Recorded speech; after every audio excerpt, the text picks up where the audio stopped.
Manager for Communications and Network Development with World Law Group. Just a quick note, a technical note on here. Everyone, with the exception of our panelists, will be muted for the duration of the presentation. And we ask that if you have questions, you put them in the Q&A feature on the bottom of your screen. If you have the same question as another attendee, please go ahead and upvote that outstanding question.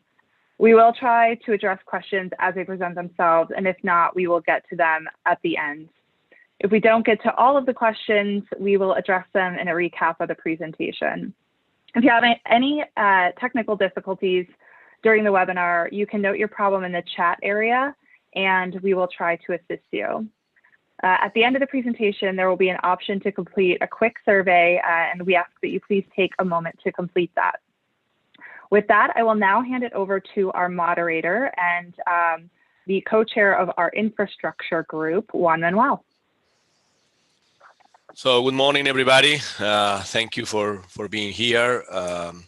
It's a pleasure for all of us, panelists and myself, to be with you. This is, of course, a very peculiar year, and I would like to just to start saying that we need to be thankful about the chances to be together in this way. Of course, we would love to be together in our normal meeting, but the truth is that we are very fortunate to have that chance here, to be here and to comment a little bit on those topics about infrastructure and so on.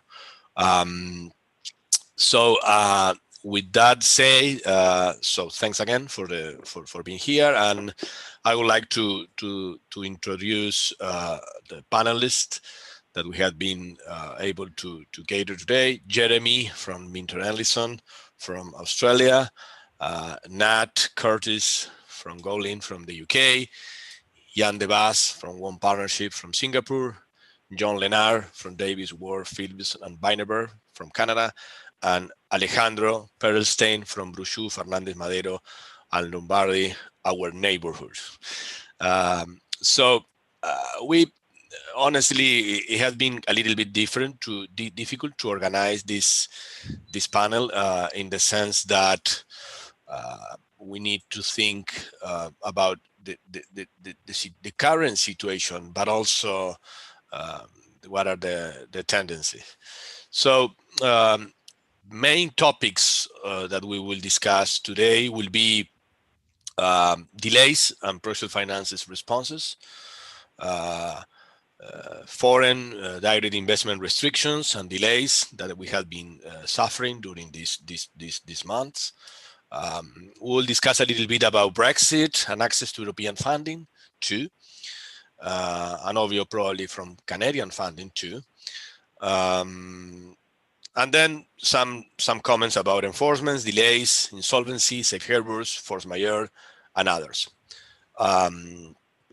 I would like to anticipate too that we will plan to have more an open discussion, an open conversation among everybody.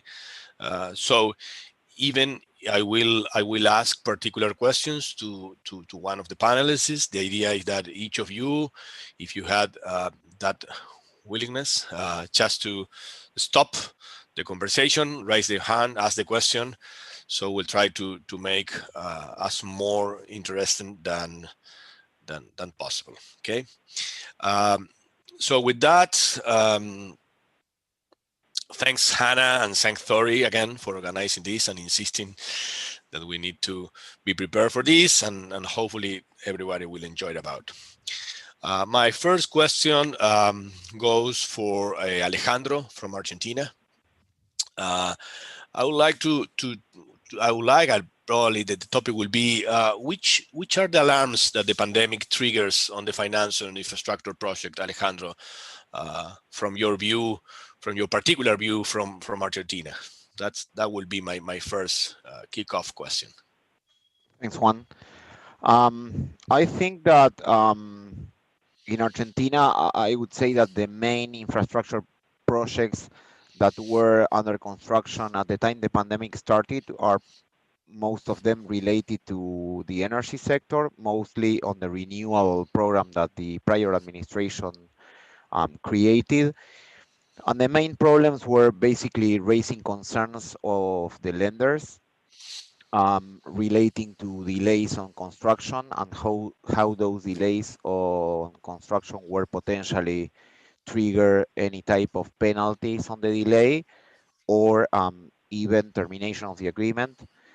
Point is that a severe and strong lockdown in Argentina started at the end of March, and the Argentine government took something around 3 months to finally decide that, of course, those delays on construction were not to be um, facts that would trigger penalties on under the PPAs. Okay, so basically, the main concern from them was that the consequence was certain disbursements on project that they had already secured their financing were delayed, but sponsors at the end of the day were able to go back to construction with some capacity that was reduced because of the limitations on moving from one city to another.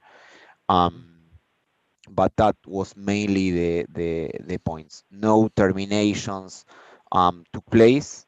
No penalties were imposed. But of course, the lenders were in the need of waiting and seeing what was supposed to be happening. And of course, at the same time, Argentina was restructuring the sovereign debt. So the pandemic came into a time that was actually difficult for the country as a whole, and not only in connection with the pandemic. So that created some additional noise from the financing side. Thank you very much, Alejandro. Now, I would like to understand, Nat, can you please tell us a little bit about the impact of COVID in the UK projects or construction projects, and particularly focus not only on what happened, but also how to address this uncertainty that from time to time there is a, situation that needs to be addressed?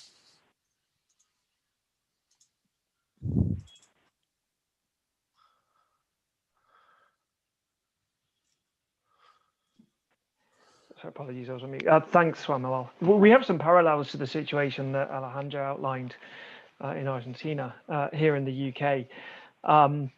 And there's a kind of a number of obvious impacts that COVID has had. One of those, in a similar way, is in our supply chains. And there's no doubt that it has had an impact on our ability to construct projects that are currently under construction and to continue that construction work. Although there is also quite a lot of resilience in UK supply chains, and many of those challenges aren't insurmountable. We are, however, seeing contractors and suppliers trying to call on the force majeure protection provisions in their contracts to enable entitlement to more time and, in some cases, additional costs. And there are a number of disputes that we're aware of going on in the market at the moment about how best to interpret those provisions and whether or not they include the impact of COVID so as to entitle suppliers to those contractual protections. Similarly, though, not all of those disputes are going to court. There is lots of goodwill, I think, still in the market for people to resolve those questions in an amicable way, such that projects can continue to be constructed and developed without any further delay caused by litigation on top of the practical delays that COVID has had. I think one interesting area to look at, though, is the future investment in UK projects in relation to the COVID issues. And there's no doubt there's been an impact there as well. And particularly, the same as Alejandro was saying, a lot of the UK infrastructure investment at the moment is in the energy sector. As a nation, we've been very successful, particularly in offshore wind, in developing out that sector. The impact of the pandemic has been particularly acute in relation to long-term wholesale power price forecasts, which obviously is a really important part of the economic case for building new projects. So when the pandemic first became really widespread here and we went into our first lockdown, those long-term power price forecasts went down very materially, created some investment uncertainty in the market. They've since been recovering somewhat over the last 6 months, back towards where they were before, although we are about to go into a second nationwide lockdown on Thursday of this week, which will mean again that will have a negative impact. The other point as well is, in some sectors, we are reliant on government intervention and support in our infrastructure project market. One of those areas is on onshore renewables, particularly on onshore wind and solar. The market there and the developers there have been waiting for a refreshed subsidy regime to come into play here under something called a CFD, or contract for difference. There was a consultation on that to reopen that to onshore wind and solar, but that's been delayed, or the results of that at least have been delayed, partly because of COVID. And so we're still waiting to see how generous or how successful in terms of engendering a new round of investment in onshore renewable infrastructure that will be, and we won't really know until that's been published. As you can imagine, there's lots of political capital tied up in trying to deal with the pandemic at the moment. So yeah, lots of impacts both on existing projects and also the outlook for future projects as well. Okay, thank you. And what about Australia, Jeremy? I mean, or your regions, New Zealand, Australia. I mean, how the situation is in terms of infrastructure project during these particular times? I mean, is there any peculiarity? I don't know. For example, is there any particular focus on hospitals, on infrastructure like this kind of, or is normal as used to be? Look, it's largely normal, Juan. Similar to the situation in the UK, there's been a lot of exploration of force majeure provisions, although not many have technically been responding, at least under existing projects. Post-COVID, of course, they're being dealt with more aggressively. But very similarly, there's been a lot of goodwill between the proponents and the contractors, and they've been granting extensions of time, and there hasn't been a lot of disputes ending up in court or in arbitration, although we're expecting to see that change a little over the next 6 months or so. In terms of the actual projects, there's been a reasonable amount of government money pumped into health for emergency treatment centres, which thankfully down here we haven't actually had to use, but some more hospital works and so on. One of the perhaps more interesting factors has been that the government down here in Australia and also in New Zealand has been very focused on job creation coming out of the COVID-induced recession. So in Australia, they've brought forward $72 billion worth of spending on a series of infrastructure projects, transport infrastructure, clean energy as well, although it's being done at the state level rather than at federal. But there's a lot of money for what they describe as shovel-ready projects to bring them forward. There've been a few tax incentives and other things which are designed to accelerate the expenditure and get people employed. Okay, thank you. Now I would like to go with John. John, you comment last week when we were preparing this that there is an increased scrutiny of inbound investments on national security grounds. Could you please comment a little bit about that and how is the situation in terms of other countries that will be discussed? I mean, in terms of the impact of COVID or so on? Well, maybe I'll start with the second piece first. I think the situation in Canada currently with respect to infrastructure, I think, is quite similar to what we've heard with Australia, with the United Kingdom as well. I think there have been some supply chain disruptions that are in general being dealt with rather quickly. There are some contractual disputes that are hopefully will be resolved without having to go to court. But that is, I think, a lot of goodwill between the participants to get these projects up and running again. In terms of our lockdown, the lockdown We had a relatively short lockdown. It's not a national lockdown throughout the entire country. Each region has its own particular rules, but it was relatively short this spring. And one of the first industries to come out of the lockdown quickly was construction. In fact, people, I think, were quite eager to get things up and running again, particularly in the construction industry. So we are seeing that moving more quickly. We're seeing quite a bit of fast-tracking of previously announced investments in infrastructure and energy projects. So the federal government and our regional governments throughout the country in recent years have been sometimes at loggerheads in terms of building up infrastructure and trying to move projects quickly. Sometimes it just has not moved as quickly as people have expected or wanted. Now we're seeing quite a bit more coordination between the different levels of government in order to focus collectively on getting us out of the COVID-induced recession. And so we are seeing a number of shovel-ready projects, as Jeremy mentioned, being identified and fast-tracked, and tons of government money being pushed into it. Now, in terms of the first question with respect to inbound investment, what we have seen, particularly in the M&A sphere, so in situations where a foreign acquirer might, for example, look at identifying a Canadian target that operates in the infrastructure construction industries, there have been some increased delays in terms of having government approval, federal government approval of those foreign takeover transactions. So like, as I imagine is the case in a number of countries, Canada does have a system that permits the national government to review and at times block foreign investments in key or critical sectors, including for reasons related to national security. And so I think there's a little bit more scrutiny of foreign takeover transactions in that respect, because I think there's a concern that, if, for example, COVID-related problems have caused the assets to become distressed, it almost becomes a prime target for foreign takeovers. And there's a bit of reluctance, I think, in Canada to permit that.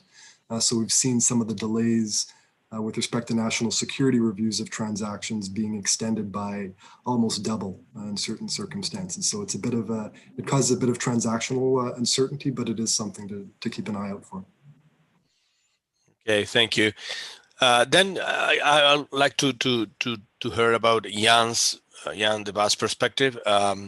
Jan, you mentioned, you made some comments in our preparation calls about force majeure, hardship or frustration. You said, how it had been working these force majeure clauses in your case? I mean, it had been worked smoothly.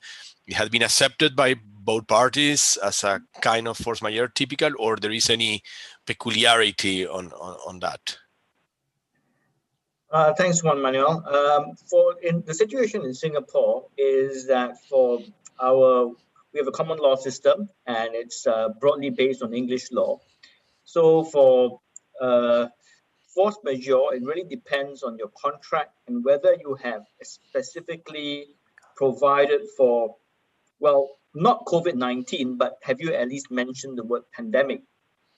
And actually, for most of our local form construction and infrastructure contracts, even the bespoke ones, for some reason, no one anticipated this, and none of our local forms put in the word pandemic. So if you don't stipulate it specifically, force majeure will not be available. So in our experience, some of the construction players have resorted to trying to rely on the common law doctrine of frustration, in the sense that the conditions for performing the contract have been radically changed.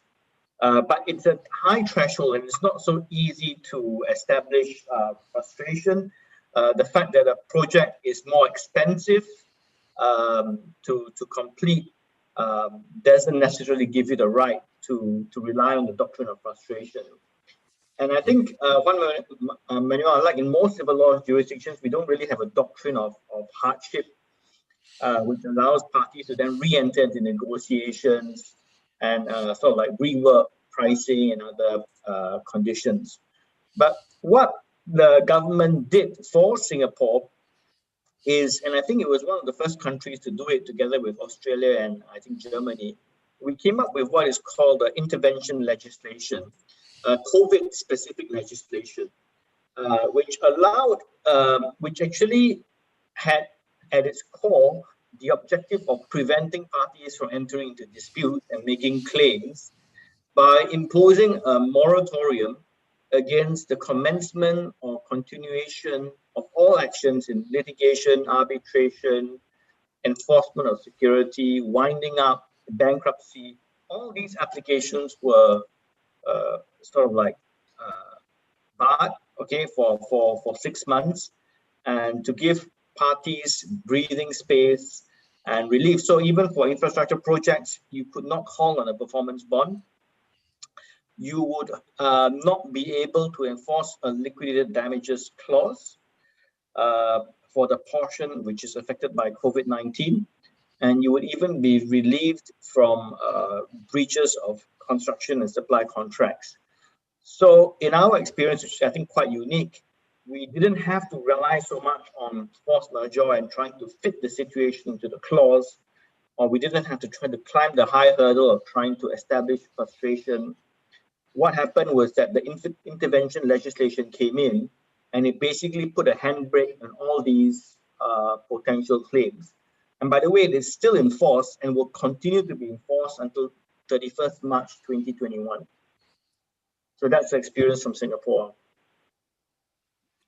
Okay, thank you. Now that everybody makes a general comment on the infrastructure, let's say, status, I would like to raise another general question for all of you, and you just can we can just follow the same order as we did in the first question or round of question.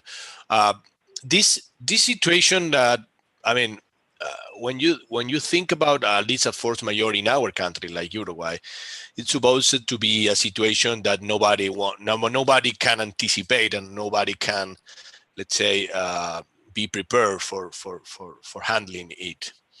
The truth is that this pandemic had been long for last several months, and it will probably be the case that in a certain way it will be the case for the near future. So, is there any, let's say, discussion in your respective countries about if this turns to be something that is not a force majeure yet? I mean, has been changed the status of the situation, considering the long period of time that has been during this topic. And maybe, I don't know, Alejandro, you can start, and then the rest of the group comment a little bit about that. Yes, no, I don't think there has been discussions already, but certainly this will create a change going forward, right? I mean, certainly agreements will need to treat potential pandemics as something that needs to be named or regulated in a specific way, right? Because if we say, in case of force majeure, agreement can be terminated, people will not be so relaxed on having that general provision governing anything relating to a pandemic. Now we know that a pandemic is possible, that it can be long, and that it can be tough. So probably people will start regulating that specifically. In fact, for example, when we see forward-looking statements, disclaimers on capital markets transactions, we see very broad statements. Now we see in the offering memorandums already statements relating to potential risk that may be created by a pandemic. So we believe that in the agreements will be probably the same. Okay. How do you think? How do you address that issue, Nat? Is there any discussion about this, or? Well, I mean, I agree with what Alejandro said. The one parallel that I can think of in relation to this is the banking crisis back in 2008, because prior to that, whenever a contractual discussion arose around whether there was any likelihood of a bank going insolvent and the effect that would have on a contract, the answer would always be, well, it's never going to happen, so we don't need to worry about it. And I think in relation to a pandemic, despite or maybe because of things like SARS and avian flu, that looks like they might be an issue, but then never really became an issue, at least in the UK.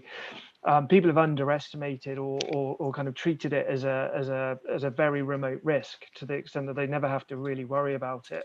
And I think Alejandro is exactly right.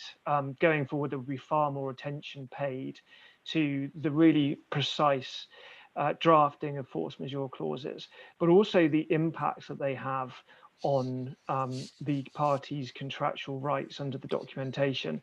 And I think that force majeure clauses in the UK have sometimes been there just because they're always there, and they're not kind of really properly thought through in terms of how long the situation has to last before the rights of the party that's affected crystallize in terms of its ability to make a claim or to terminate or whatever the remedy is. I think there'll be a lot more focus on the actual practical impacts that the triggering of the force majeure clause will have on the rights and obligations of the parties, in addition to the precise drafting of what in itself constitutes a force majeure clause. Okay, I don't know if the rest is similar. We can skip, but if anybody wants to make any peculiar comment or a specific comment in each country, that would be great. Look, I'll just perhaps jump in, Juan. And in Australia, it was funny. Pandemics did feature in a number of force majeure clauses, not so much in the infrastructure or project sector, but certainly in some long-term supply agreements and other situations. And obviously, like everywhere else, those clauses will be getting perhaps a bit more attention than they did historically.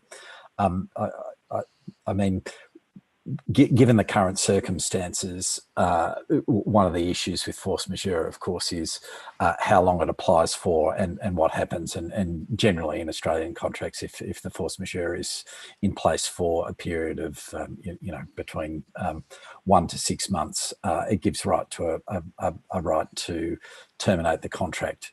And I know for agreements which are being entered into now, there's a lot more precision about exactly what the pandemic means. If there's a lockdown and nobody can get to a site to continue the works, then that's obviously something that stops the project going ahead.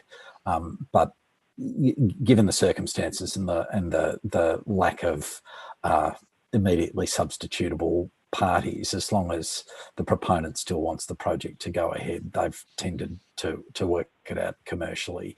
But we're having some very detailed negotiations in some of our projects at the moment about exactly how it looks and what impact is enough to trigger a change to the contractual regime for the unforeseen circumstances that you're talking about, Juan. Because as you say, it's now the new normal, and we're living with it, and we have to work out what it is that changes that should upend the contractual rights. Okay. John, Jan, any peculiarities in your countries, or more or less the same?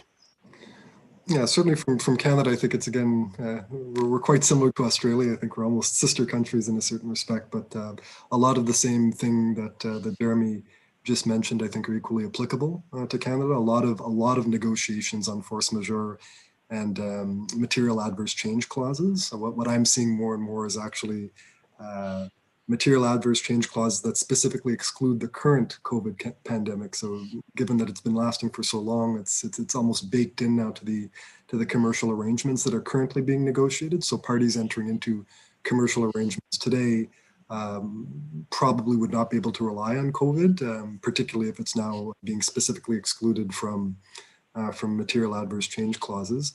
I guess one interesting particularity about Canada, and this kind of ties into something that Ian had said a bit earlier, Singapore being a common law jurisdiction. Canada has a bit of both. So Canada is in general a common law jurisdiction, and so doctrines such as the doctrine of frustration might be applicable to certain types of things throughout much of Canada, but Quebec, which is the province where I live in, the region where I live in, is a civil law jurisdiction. And so as Ian had mentioned, there is no such equivalent concept here.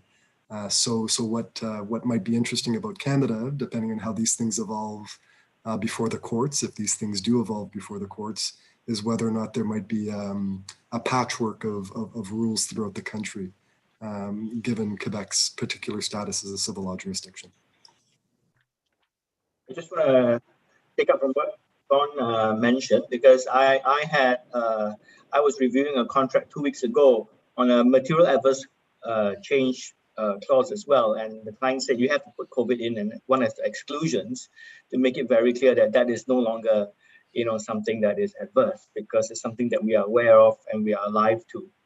And in the contracts that we are looking at, certainly pandemics now feature quite heavily in the force majeure wording, and also people are looking at exit provisions. If this, for example, goes on for more than 9 months or 12 months, how do we exit and on what terms? And that can be quite a complicated clause because you're really crystal ball gazing. So those are the challenges that I think we as lawyers are now facing. Okay, thank you, everybody. I would like to go to another topic now, which is obviously related, but I think it will be interesting to hear about a little bit. I think that you can comment on that this situation is creating a new, let's say, order of priority in each one of our countries, in several ways, of course, but we are now talking about infrastructure. So I would like to understand if those, a combination of two topics. One, if we can elaborate a little bit about new incentives from, let's say, countries like my country, or probably the case of Alejandro, if our governments are creating any incentives to receive infrastructure from abroad, which probably is the case, or should be at least. And two, if how is the situation in the countries that export capital, like probably, well, of course, England or UK, Canada, Singapore and Australia, the rest of the panelists, if there is any pressure, political pressure in their countries to focus more on national projects or national needs than exporting capital to other countries or in making investments in other countries. So like a combination of both topics will be, I believe, interesting. And just follow it the order that you want. Maybe Yang, you can start, since you had been in the last round. So you can start, Jan, and then probably Nat and John and Jeremy, and then Alejandro for the end. Right. Thanks, Juan Manuel. So for Singapore, construction projects and demand has dropped by about $10 billion US, and the focus is really on getting the domestic construction and infrastructure projects back on stream. So to this end, the Singapore government has come up with a few support packages to get this going. One of them is ex gratia payments, where the government has agreed to share for public sector projects 50% of prolongation costs, so capped at 1.8% of the contract value, and this applies to all projects in Singapore.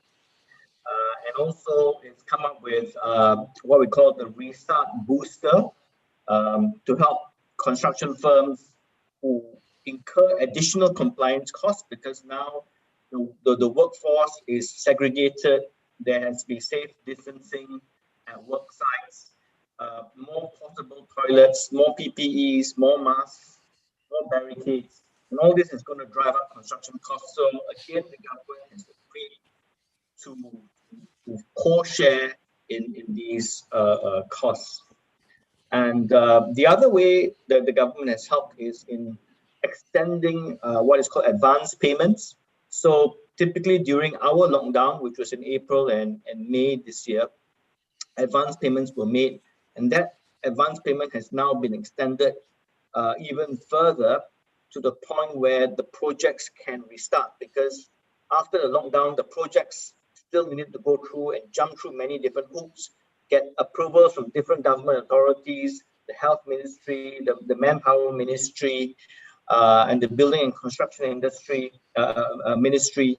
So the projects actually were stalled for about almost 7 or 8 months. So advance payments were extended for this entire duration to help with contractors and to ramp up again. Thank you. Thank you. Shall I go next, Juan Manuel? I think I'd like to sort of approach your question in 2 parts. I'll be brief, but I mean, in terms of incentives to invest in UK infrastructure projects, our government definitely has some work to do, and there are all kinds of issues relating to both COVID, but also to Brexit as well. And the shape of how the government will do that hasn't really been determined in a holistic way, and we're waiting for lots of hopefully exciting announcements about new secure investment incentive packages that will be available in the future, both in the energy sector, but also core infrastructure as well. But I did want to pick up on your point about exporting capital, because I think that's important. And I think the UK at the moment has had a bit of a tarnishing of its reputation because of everything that's been going on, particularly with Brexit. And I think there is a view in some parts of the world that we're becoming a very insular country, and we're kind of looking very kind of inwardly at ourselves at the moment, having kind of skewed our relationship with the EU. But I don't think that's a particularly fair conclusion, although I can see why people do take that view. And I think we continue to be very supportive of exporting capital. If you look at it from the private sector perspective, of all the kind of challenges to investing in infrastructure, capital constraints is not one of those challenges. There is still plenty of capital around from all kinds of different investors, both on the equity and debt sides, who have appetite to invest in infrastructure projects at all stages in the development cycle. And the pipeline of opportunities in the UK is not sufficient to match that demand for opportunity. And so private sector capital investors are very much looking outwardly. And our firm has lots of clients that are asking us about opportunities that we see in other markets, taking advantage of our international network. And then if you look at that from a public sector perspective, you look at that question, our government has made a commitment to put about up to £5 billion worth of investment into low carbon and sustainable projects in developing economies through to 2021. And it's established something called the International Climate Fund to develop and fund those opportunities. That fund has formed a joint venture with the private sector. So there's lots of opportunity and lots of appetite for investment overseas there, which is really kind of being led by our government. So from both a public and private sector perspective, and also backed by the UK Export Credit Agency, there's lots of activity going on outwardly from the UK in infrastructure projects around the world.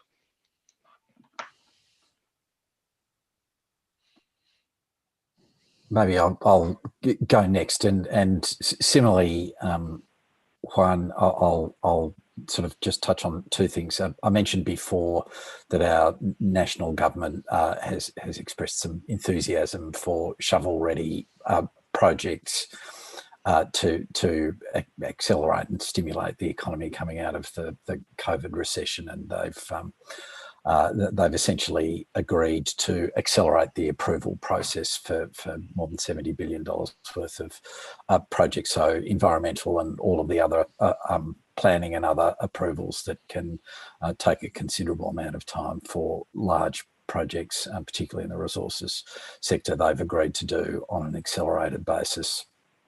In order to get them going and to generate the jobs, and they fall into largely the hard infrastructure realm, inland rail, a second airport for Sydney, some major roads, and water infrastructure, all of which are really major projects. there's similarly, I think, to the UK. There's no shortage of both private and government capital available for those projects. There's an enthusiasm to import capital, as there almost always is in Australia. But the other thing that's perhaps worthy of note is they're actually looking at the project model at the moment as well for large infrastructure projects. We've followed the UK line and had public-private partnerships, which tend to be fairly complex and time-consuming and really a game only the tier one constructors can play in because of the cost and complexity of working those through. There's been a lot of criticism about the risk allocation and the time and cost involved in doing those projects. So there's quite a push on to look at different models of execution and bringing a bit of that patient pension fund equity. We've got some large pension funds in Australia, not unlike the Canadian experience, but bring them in as long-term partners on the projects rather than relying on debt funders and the constructors putting their own equity in and then rolling it quickly. So the crisis has, I think, generated a little thought and shown where some of the cracks in the current system are. So there's a lot of effort being put into working out how we can do things a little more efficiently and more quickly.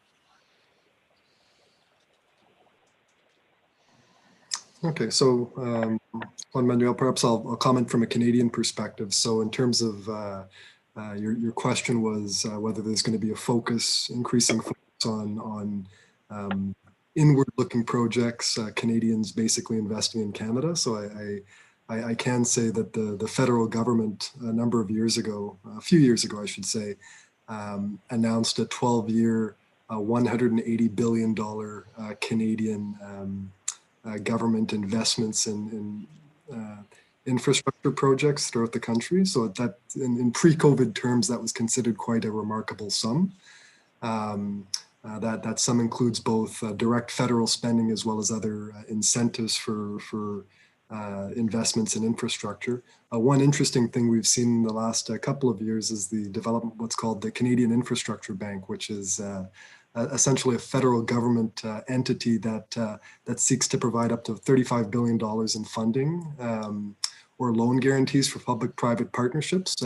Jeremy mentioned new models of getting projects done. This is sort of attached to the old model of public-private partnerships, where again the issue of risk allocation is a concern. So it's been a controversial bank, this $35 billion Canada Infrastructure Bank, because the idea essentially is for the federal government to provide loan guarantees to private participants to develop these public infrastructure projects. It lowers the cost of capital to the private actors because they're essentially relying on the government's borrowing power and the guarantee of the government to get the project to completion. So it basically moves a lot of the risk onto the federal government while lowering cost of capital for private actors. It does, however, at least the idea was it would provide incentives for private participants to get projects moving more quickly. It hasn't really developed in that respect over the last couple of years, and I think there might be some reorientation of that program or that so-called bank in the next few years. But in terms of other incentives, obviously the pandemic, I think, has forced us to focus a little bit more on different types of infrastructure. Canada has historically, as many of you know, is one of the biggest oil and gas producers in the world. We particularly oil sands out in Western Canada for a number of years have really driven the Canadian economic development for quite a while.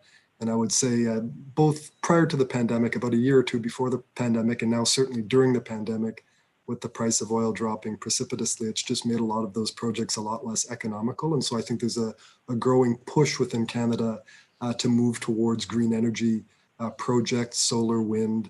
And so that's something that I expect the federal government will be funding through incentives and also other types of direct funding as well. I think the social demand for fossil fuels and the environmental costs are becoming real concerns in Canada. And so we're shifting more towards that. So you're seeing tax incentives, for example, for green energy investments, immediate write-off of some capital investments, accelerated depreciation, et cetera. So that's a trend that I think we're going to see continue in the post-COVID world. Now, with respect to the export of capital, well, people, I assume many people on this panel and many people participating in this presentation know that Canada has quite a few large pension funds, significant ones with in the aggregate trillions of dollars of assets under management, and so a lot of those pension funds are being called upon by the government to assist in promoting some of these national infrastructure projects in Canada. But because of the amount of capital that they have, I really can't foresee them not continuing to invest overseas as well. So I think you will see a continued trend of large Canadian pension funds investing in infrastructure projects in other jurisdictions. And I'm sure many of you, you can certainly comment if you have any recent experience with Canadian pension funds, but I do expect that that's going to continue significantly for the next number of years. Okay, thank you everybody. Here we have, well, first, thank you again, everybody. I would like to open the possibility for everybody from the audience to make any peculiar or particular question to all of you or for each of us. Particular, we just received a question from Nacho Minorini from Argentina. And the question is, at least in some jurisdiction, the COVID pandemic generated some stress in project finance structure, including PPPs, delays and penalties, which were not envisioned, which is typical of force majeure, not envisioned. How would that affect the risk analysis for future projects? Would that increase the cost of capital? I don't know, maybe, I don't know, Alejandro or and Nat first, and then the others can comment on that. I tend to believe that not covering the situation as a force majeure at the end of the day will be used anyway as an input for the cost of capital. But I would like to see which are your views on that. Yes, at least on the Argentinian side, and I know that Nacho is well aware.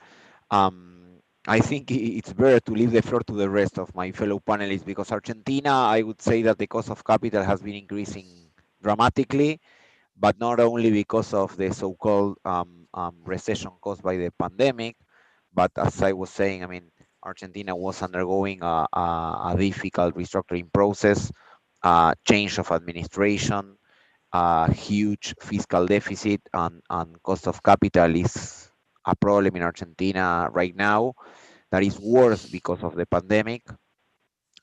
So certainly in Argentina, the cost of capital is increasing dramatically. I would say that not only because of the COVID situation, as in Argentina, there are other drivers increasing that cost. In terms of risk, that of course put a lot of pressure on programs for infrastructure that require significant financing, as that financing, at least for external or non-Argentinian lenders, is not available in general terms nowadays. Okay, thank you. I don't know, Nat or John, what do you think about that? I mean, I think from a UK perspective, the cost of capital for infrastructure projects is determined on really three core principles. The first being, is there contractual price certainty, i.e. is the kind of cost overrun risk allocated to the contractor rather than the ring-fenced SPV project company. The second is, how is that price certainty secured by way of bonding or other security mechanisms, and to what extent? And then the third is, if your original contractor can't or won't deliver on their contractual obligations, what alternative suppliers or contractors are there in the market? So those are the kind of inputs into the cost of capital. And it really, the answer is it depends. If you still have those fundamentals and you're able to allocate the force majeure or pandemic risk still to the contractor or the supplier, okay, that might increase your kind of base price a bit, but actually for your cost of capital, that shouldn't have too much of an impact because those fundamentals remain the same.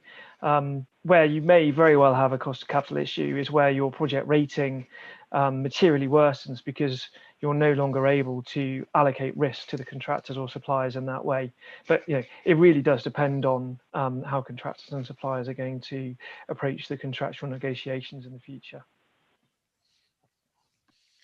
Okay, thank you all. We have a new question from Prashant Sebashan from ACB Partners from India. The question is that, do we think that the UN model law on pandemic will, in a way, can be used as a model like the FIDIC clauses for future infrastructure project, or we are envisaging something different? What do you think, Jan or Jeremy, about that, or John?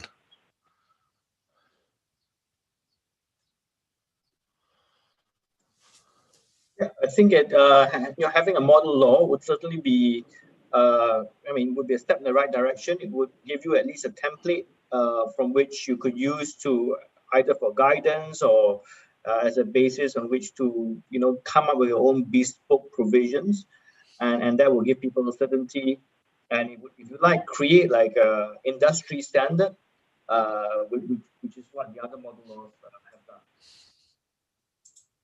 Yeah, look, I think from the Australian perspective, we'd probably follow a similar path. There wouldn't be wholesale adoption just as is, but it would be used as I guess as a standard from which the risk allocation and the drafting would respond. Okay, thank you, everybody. I don't know, any other peculiar question from the audience? Otherwise, I will probably drop the space for comments or conclusions. My final question, I would say, will be this current situation that we are envisaging. I believe that everybody, in a way, address the general topic about the pandemic and infrastructure, and even in other sectors of our activity, as a temporary situation. However, I don't know. I just remember that in last March, I thought that, well, maybe in November, maybe in October, we'll have a new machine for everybody, so it will be a problem for months.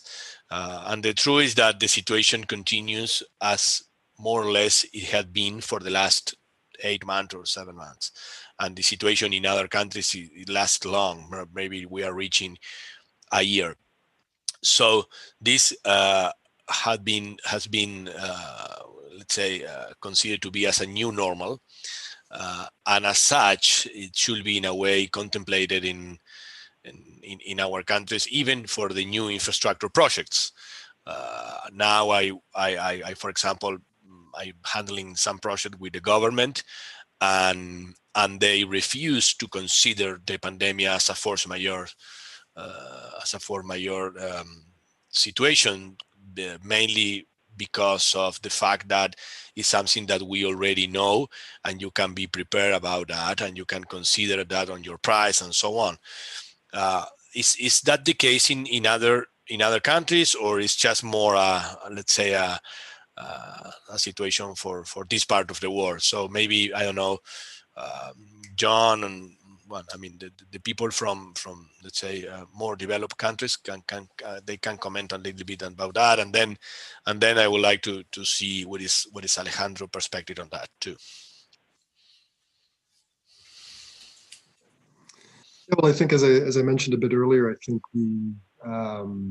The pandemic is now a known risk, I think, for the most part. So I think it's the general expectation here, and I don't know what it's like in other developed countries, but I think the general expectation here is that it's now being factored into all of these discussions as amongst the contracting parties. So.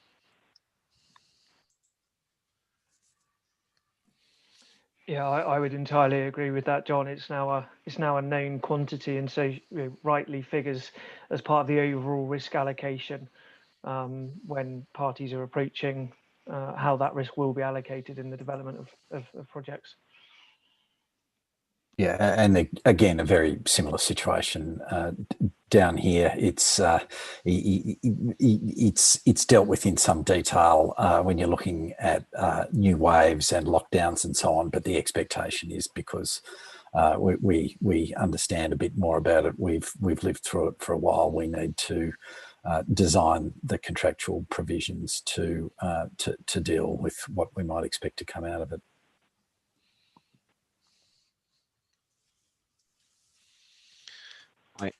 I think that in our case, it's quite the same. I mean, in the sense that now, as you were saying, we'll need to start, creating new rules on how to live with this.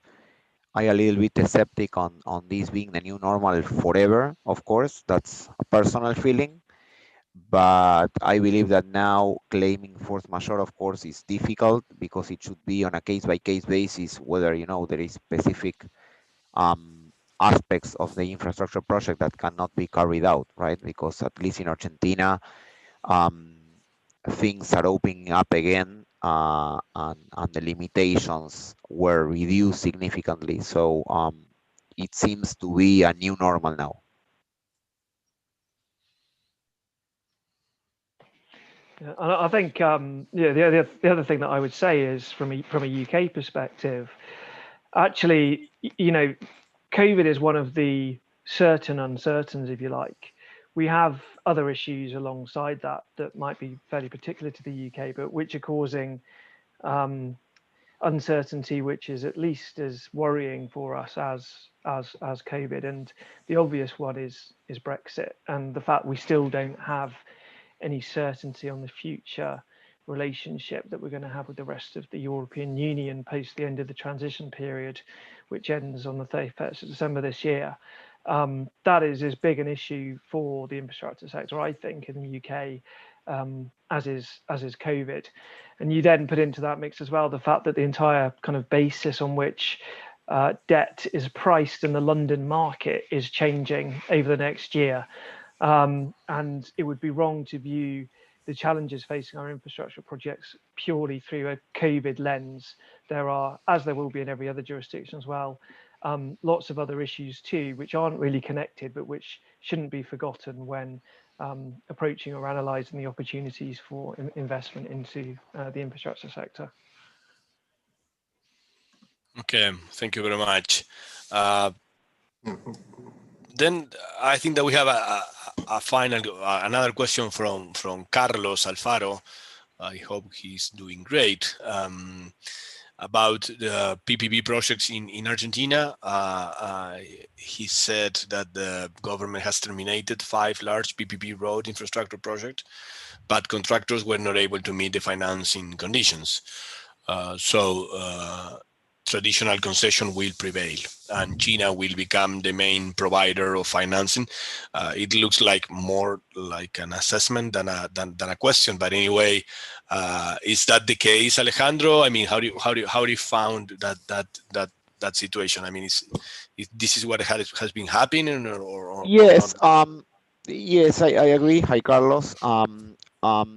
Actually, the projects were not terminated, all of them. There are 2 that were actually terminated. The government is pushing for termination for all of them, but the only one contractor was open to agree on termination with the government. The other 4 are still negotiating whether the agreements will be terminated or not, but currently all the 4 are operating and maintaining the projects, the toll roads. I agree with the fact that China will be a lead player. And on traditional concessions, I agree, but of course there are huge infrastructure needs in Argentina.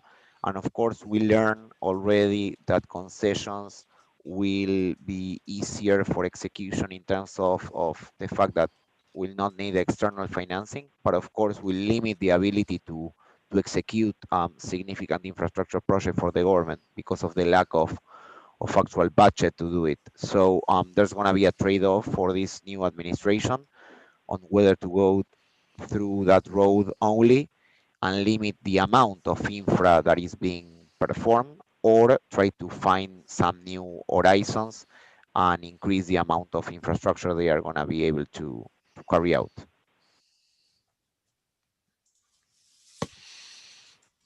Okay, thank you. Well, I think that we are almost on time. So hi, Hannah.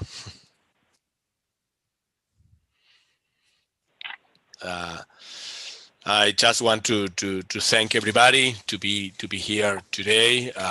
We are, of course, aware that those peculiar times are very difficult for a lot of people. So again, thank you everybody to be here. Thank you our panelists for line up for today. Thank you Hannah and Tori and the World Group organization for helping us in organizing this. Obviously, as always happen, it can't be done without their help. So I don't know if anyone's make any final comment, but from my side, it's just thank you again for everybody. Thanks, Juan Manuel. And thank you. I would like to echo a thank you to all of our panelists as well. Thank you. Thanks all. Our pleasure. Thank you, everybody. Bye. Thank you. Bye.